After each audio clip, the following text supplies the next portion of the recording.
And now it's my pleasure to ask Nigel Topping, the high-level climate champion for COP26, to join me here in the front.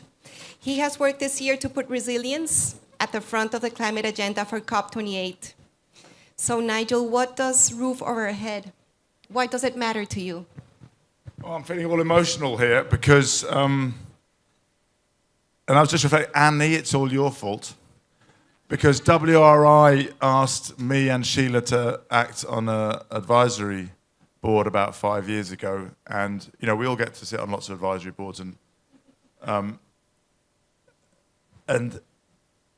everyone was being very supportive of the initiative, and Sheila just came in with dropped a bombshell and said, "Just so you all know, I'm only here if we take informality seriously," and everyone else kind of go, "Oh, okay," and Sheila, with her powerful smile, put the case very clearly. We can't talk about urban transitions if we don't talk about what Zeliria and Teresa have just been talking about. If we don't take the voice of informal communities seriously, and I can almost visualize in my mind.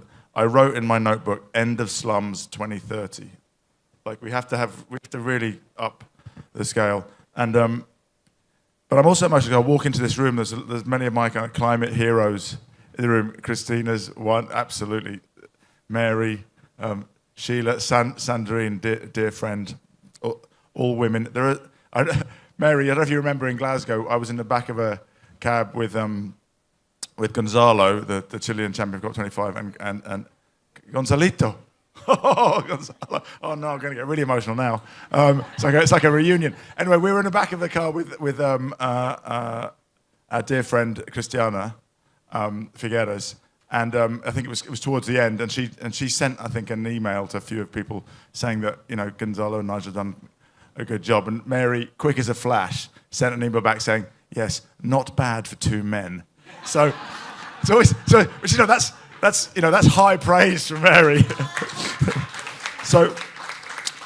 But one thing, and Teresa has really, and Zeliria have highlighted this. A couple of things I reflect on.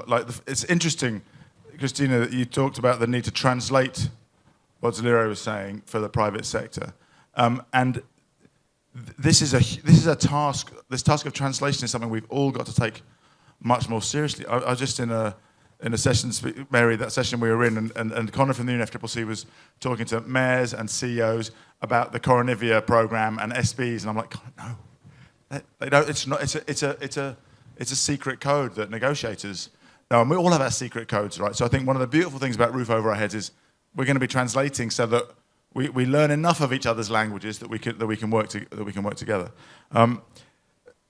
Sheila, I'm so excited you've got this off the ground, and that your cheeky but driving grin has been a big part of what's brought us all together. Two things. I stepped down from my role as champion in 4 days. Gonzalo knows how hard that is. But I absolutely commit to you that I'll continue to be a champion for this project because it's very dear to my heart. Also, and again, I think Teresa really highlighted that. One thing you said when you and Salim and Emma Howard-Boyd ganged up on me and Gonzalo to make sure we didn't just have a race to zero, we also had a race to resilience. And look what it's led to. This hub and the Children and Youth Hub next door is the energetic epicenter of the COP. Right, it's very exciting, and I think let's work to grow that. Also, a little thing. I don't know who made the decision just to knock the wall down between the two pavilions. All pavilions are little individual kind of boxes. Why don't we create much more of a village where you can walk? You don't have to go out and in. You can just walk through like a souk. It's lovely, and that's partly what contributes to the energy. All over the place on my script. One other thing, Sheila said we did a lot of work with help from McKinsey on how we measure impact. Race to resilience, our objective is to put lives and livelihoods at the center of all the work to really, from the beginning we said we should really focus on the most vulnerable communities, that slum dwellers, smallholder farmers and coastal dwellers. And Tracy, you're talking about slum dwellers on the coast, so that it's like the sort of double extra vulnerable. So we did, I think, some quite good work on metrics, and Maria and Marcia and the team are working with the 34 partners to make sure that we're actually bringing some rigor to reporting on approving.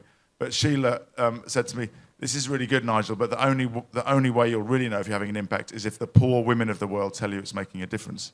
That's really, Teresa, your point, right? So that's the front line, right? So you can have, if you have a fancy metric, but no one's noticed it on the front line, then the metric's wrong.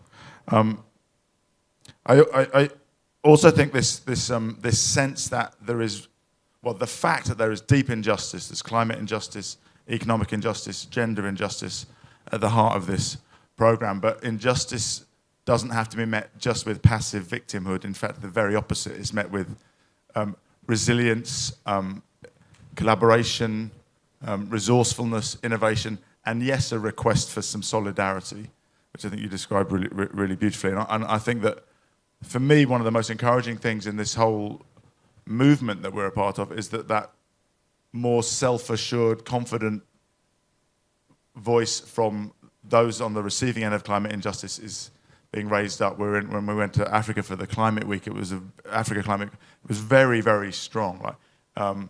And in fact, the minister from the Dominican Republic who was there said, although we are victims, we will not lead with our victimhood. We will lead with, our urgency, our resourcefulness, all those things. I think there's something really powerful there. So look, I'm really thrilled that we're launching this. We need a lot more partners to come on board: public, private, cities, regions, governments, businesses, and let's commit to getting to COP28 with a lot more partners and a lot of evidence of action on the ground already, and a lot more to come. And with that, I think I hand back to you. Thank you so much. Thank you, Nigel. Thank you.